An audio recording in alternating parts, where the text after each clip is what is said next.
Lately I've been feeling things change. We've been working hard, no sleep, get it every day. And I swear that we ain't stopping till we pay. Yeah, the pressure on, gotta make it work. Triple play, yeah.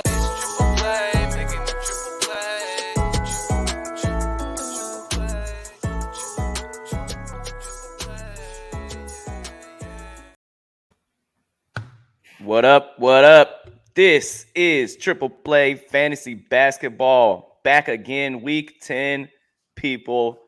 Merry Christmas. This week, the Christmas games. We will be locked in early, opening presents, drinking some liquor, if that's how you roll on your Christmas. I know Doc is. Doc, what's your drink of choice on Christmas Day? Or do you start coffee? Do you spike the coffee? Well, you're talking to a Jew, and I do start with coffee. But yeah, let me get a mimosa. Let me get a mimosa to start. Get the vitamin C flowing. Happy holidays. Happy holidays. Yeah, Thank you. Thank you.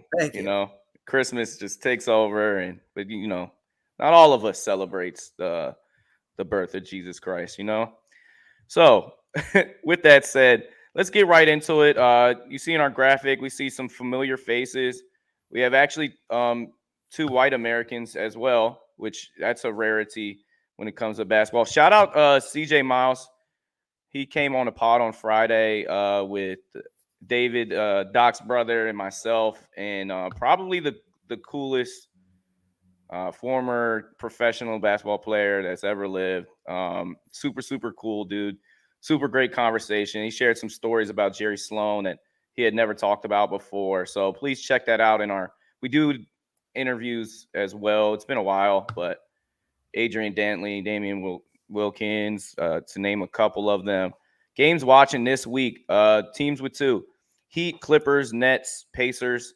So all those borderline players, you may want to cut ties with them, including Royce O'Neal, who I've been having on a couple leagues, and he's been killing me. He shoots under 40% from the field, and he turns the hell out of the ball.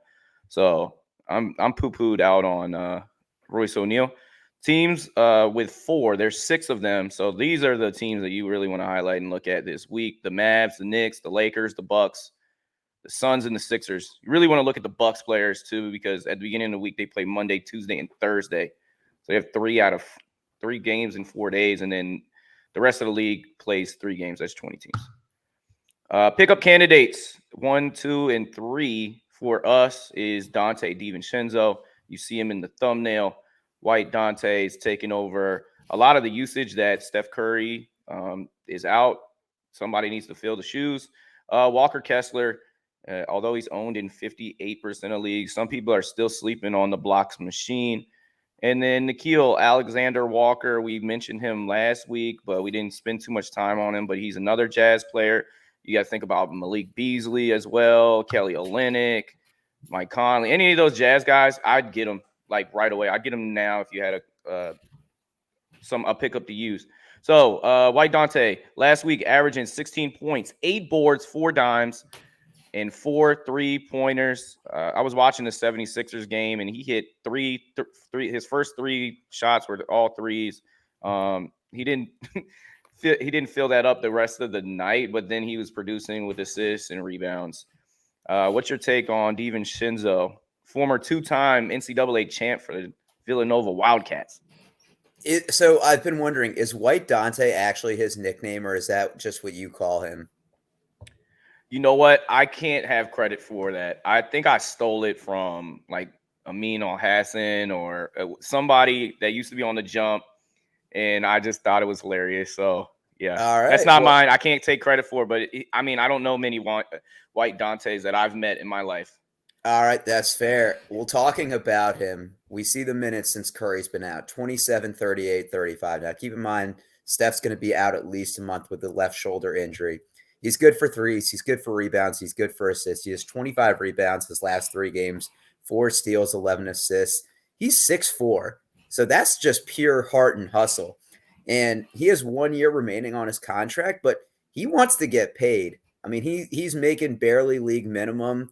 I mean, this is a guy that, like you said, 2-time national champion in college. He can put up the stats when given the opportunity. He's 25 years old.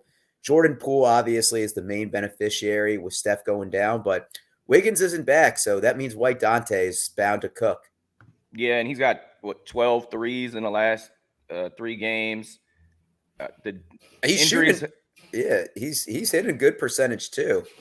yeah, I was going to say injuries derailed his career, and that had a lot of promise for Milwaukee. And this is his chance he's taken on himself to go to Golden State, go to good opportunity, showcase a little bit, and then hit a big contract. I always thought that this was a good signing in the offseason, and I think he's in a good situation, and they're going to put the ball in his hands. So one of the few bright bench spots they have, and it's somebody that they didn't draft at the top 5 pick. yeah. Look, Kuminga possibly is a pickup too to have a game or two in there. And he's power forward center eligible. Another power forward center eligible player, Walker Kessler, which I feel like is Doc's like rookie sweetheart. He loves a guy that blocks a bunch of shots. And here we are, the rookie sensation out of Auburn. They lose Gobert and they don't lose a step at the interior. Averages 9 points, 9 rebounds, 72% from the field, 2.5 blocks. He had 3 blocks consecutive nights against the Pelicans. Yeah, and he had 3 blocks the night before that at Nuggets. Don't leave it out. My guy, blocker Kessler, Waka Kessler. Oh yeah, finally we get to talk about him. I mean, obviously from a categories leagues perspective, he's helping you out there. He can give you some double-digit upside. 3 out of his last 4 games, he's hit that. Good percentage from field, 74.5% for the season. I mean, you like that. You would hope that he would shoot more, but it giving you some double-digit rebound upside too. 16 against the Pelicans on December 13th. I mean, it's crazy he's out there in 42% of leagues, and it's crazy that it took us until week 10 to talk about him, James. We have talked about him, but it was the second week of the season.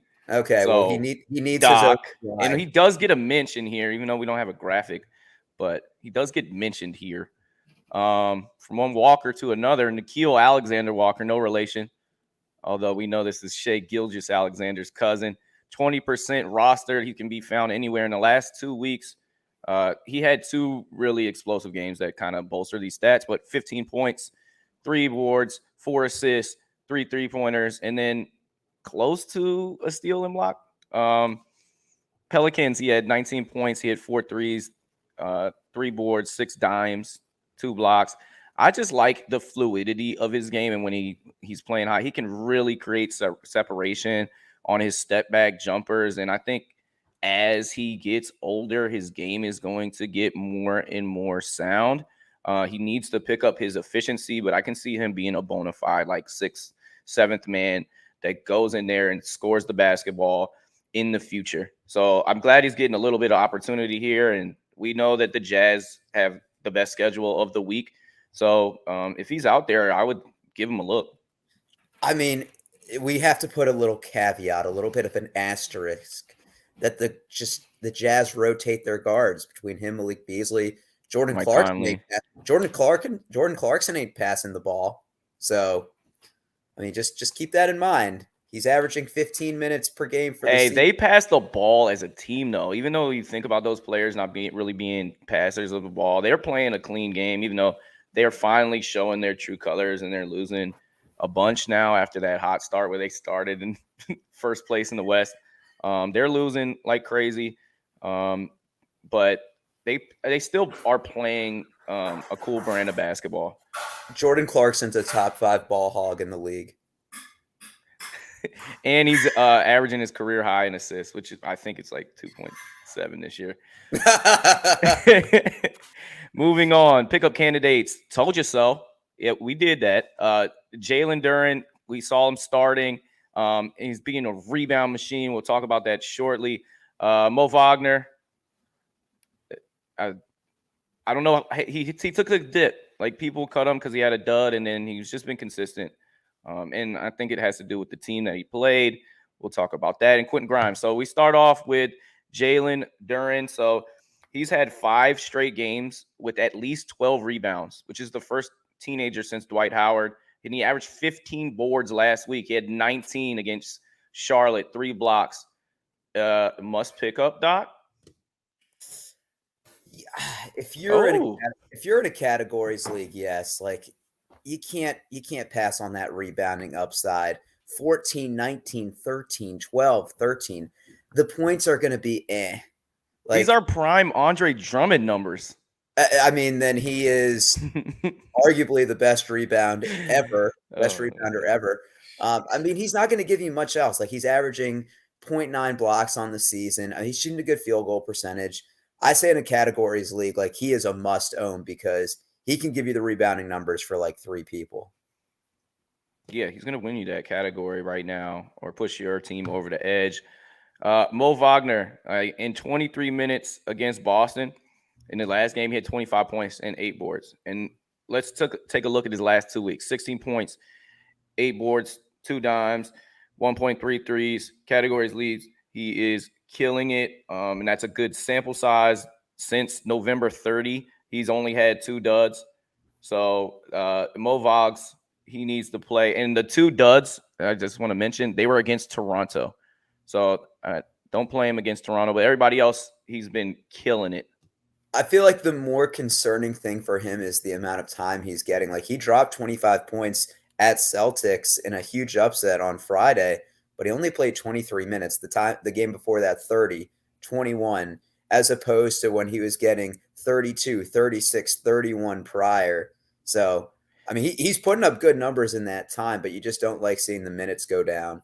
Yeah, and I will say, I think Wendell Carter Jr. is on the brink of return. And when he does come, he may be out of the rotation completely. But it's cool to have like a little safety belt when, your bigs go down. And obviously there's no lack of chemistry playing with little bro, who's just still killing it like crazy. But so maybe his time might be ending soon. I don't know about Quentin Grimes, though. Tibbs loves him. He's playing him 35 minutes, 30 set, and he's shooting the crap out of the ball recently. A game against Chicago, 22 points, 5 3-pointers. He hit 5 3-pointers against Atlanta. And that's what you're looking for Quentin Grimes, is that shooting consistency. And that's something that he really, really worked on in college. And now it's showcasing itself here in the NBA. And he's grinding it on defense. Shooting guard, small forward eligible. 14 points, 5 boards, 3 threes a game. He's 22% roster. And I feel like you could find worse players on the free agent line or in your lineup. We talked about him last week, but we hadn't talked about Kemba Walker. Cardiac Kemba hit a lay to put his team into overtime and a loss. That, of course, they didn't have Luka. They didn't have Spencer Dinwiddie. But if you put his last 2 games together, where he had 6 against Portland and 32 in a super spectacular game. We saw this last year in December. I think it was like the 23rd of December last year, where he dropped that 44-piece when he came back for the Knicks. And he was like a good fantasy own for about a week, and then that fell off a cliff. He's somebody to watch, though, if Luka sustains some type of big injury or Dinwiddie. Both of them are out. But it's cool to we put him out here, but it's cool to see him play again, because somebody who's not that old, for his career to go kind of almost down the tubes, it's very disappointing. He's 32 years old, man. We're talking about like he's on his retirement tour, like Paul Pierce when he's like 38. Like, he's 32 years old, man. That's bad that we're talking about him like this. He's like an NFL running back. Like, that's what it feels like his career. Yeah. 32 is like Man, I echo everything that you said. I feel like he's a good DFS play. Like, if you see Luka and Dinwiddie are out and he's like cheap on there, because you have no idea. Like, all right, he played 42 minutes, 32 points, took 25 shots, 13 threes. And then the game before that, he had 13 minutes. So it's just going to be like, that's really tough to use a roster spot on. And Luka was dazzling in that contest up against Dame Lillard, them going heads up, and he had a nasty throwdown. So this is triple play fantasy basketball. It wouldn't be a pod without us throwing a mensch to a Washington guy or two. Jordan Goodwin. So Monte Morris is back. I just got to throw that out before we talk about the next 2 players. He's going to eat out some of this usage, production, and minutes. But when he does play, he is a steal machine. He had 6 steals against the Clippers just recently, and he's actually had 2 good games. His most recent game yesterday had 7 points, 8 boards, 3 assists, 3 steals, but you see his minutes have dropped off quite a bit. He is probably the best on-ball defender that the Wizards do have, and he guards bigger people. But yeah, Jordan Goodwin shoots decent percentages. Between him and I gave Jordan Goodwin a nickname. So you know how DeAndre Melton is Steals God, and then Herb Jones is Steals Prince. Yeah, So what you got for him? Yeah, I was looking in the royalty court, and the order of noble titles is King, Prince, and Duke. So he's in that royalty court. He's the Duke of Steals. Oh my God. The Duke of Steals. I got a nickname for this guy. Will Barton. Call him Billy Badass Barton. This guy, 40% roster. He's shooting 38% on the season. It's been a dreadful start for Will Barton that's trying to fit his way in a lineup that has way too many players that play the same position. But last week, he broke out of it. He's averaging 19 points, 4 boards, 6 dimes, 4 3-pointers, and he went back to Denver. He was upset about that trade. KCP felt like he had a home there, but he balled out. He 22 points, 2 boards, 9 assists, and he's done that back-to-back performances with 7 dimes against Brooklyn as well. So right now, I like me some Will Barton. This is the classic.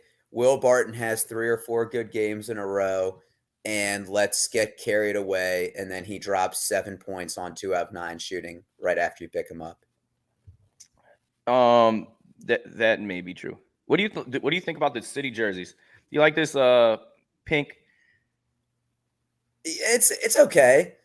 I just in general, I'm gonna sound like cherry blossoms. It's the theme behind this. Of course, the cherry blossoms in DC. It's not even cherry blossom season. It's December right now. It's cold. I'm gonna sound like such a boomer saying this, but I hate how each team has like 8 jerseys now, and I get it from like a marketing standpoint, but just stick to like 3 or 4 max. I'm with all the jerseys. I'm with them. I don't like all of them, of course, but I like the new jerseys. Wait, all right, why'd you skip the Daniel Gafford slide? Because he wasn't on the list. I just had it prepared for if he was going to talk garbage. How did Daniel Gafford do yesterday? Naz Reid. Naz Reid is 50% rostered. And last week, 16 points, 7 boards. Karl-Anthony Towns is still out for the foreseeable future, but he's hitting threes. And against Oklahoma City, surprise, surprise, somebody balled out against Oklahoma City, but he had 28 points, 9 boards, 3 dimes, 3 threes, 3 steals. Oh, and he threw in a block. 4 stocks for Naz Reid. I've always really liked his game. He's smooth, big man, and he's kind of bullyish with his body. And I like watching Naz Reid. I don't know how much he's a contributor to winning basketball, but he's a guy that I'm a fan of. And he's out there. He's so inconsistent, and it's contingent on DFS play, right? Oklahoma City, play the guy. So here's the thing. November 30th and December 3rd, he played versus the Grizzlies and versus the Thunder. 52 minutes, had 9 blocks. He has played 6 games since then, a total of 118 minutes, and has 4 blocks. That just doesn't make sense. So, and he's a center. So, I mean, yeah, if Gobert's going to be out, and you'd mentioned Karl-Anthony Towns out for the foreseeable future, Gobert is questionable Sunday, December 18th. You're going to add him. If you have daily moves, you're going to add him. But, we kind of know what he is at this point, right? Yeah, he's a boomer bust guy. That's what I know about him. Is he will have a good game and then not repeat it. Save candidates: Santi, Aldama, Alec Burks, Kevon Looney, who went crazy against Philly with his 9 dimes. Torrey Craig is playing a lot of basketball for the Suns. They have a good schedule this week. Grayson Allen. Aldama's 36% rostered, and on the season is giving you 10 and 6, hitting a 3, on a block and a steal. That's not bad. Alec Burks is every position eligible, and he had 27 points against Charlotte, hit 4 threes. He doesn't really produce all the way across the wire, but he's playing good ball. Wait. He had a block the other night. He has 1 block on the season. Let's go. Alec Burks. Thomas Bryant, we don't know what's up with the AD injury, but in that game when he got hurt, He had 21 points, 6 boards, 2 steals. I like him as a rotational piece for the Lakers. They just needed more bodies. And with him and Schroeder, they have 2 guys that are decently good at basketball, which makes that team a lot better. But hopefully AD's not out. I would say Thomas Bryant's just a watch guy for me right now. Monday, Tuesday streamers. We got the Jazz, who we've talked about a lot. And then the Suns. Shout out Devin Booker and his 58-point masterpiece. Nobody quite plays the mid-range like he does. So we talked about Torrey Craig campaign in the past. Tuesday, Wednesday streamers. These guys go back-to-back on those dates. Warriors, Knicks, Bulls, maybe Caruso for some steals. Maybe Emmanuel Quickly might have a streaky good game. You never know. Say it. Say who I want you to. I don't know where you're going with this. Patrick Williams. Oh, Patrick Williams is ass. Don't pick up Patrick Williams. I'm a big no on him. But I hope he develops. I mean, that would be nice for the Bulls if they. Who would you rather own in a league, him or Gafford? Oh, Gafford all day. You know what I mean? Get out of here, man. Swat shots left and right. Nobody quite does it like the Walker Kessler guy, though. Week 10. Happy holidays. We wish you and your family the best. Thank you for checking us out. Good talk, Doc. I hope you enjoy your week and you make it through safely. Until next time. For Doc, I'm Coach J. Lou, and we'll see you next time. Lately I've been feeling things change. We've been working hard, no sleep, get it every day. And I swear that we ain't stopping till we pay. Yeah, the pressure on, gotta make it work, triple play, yeah.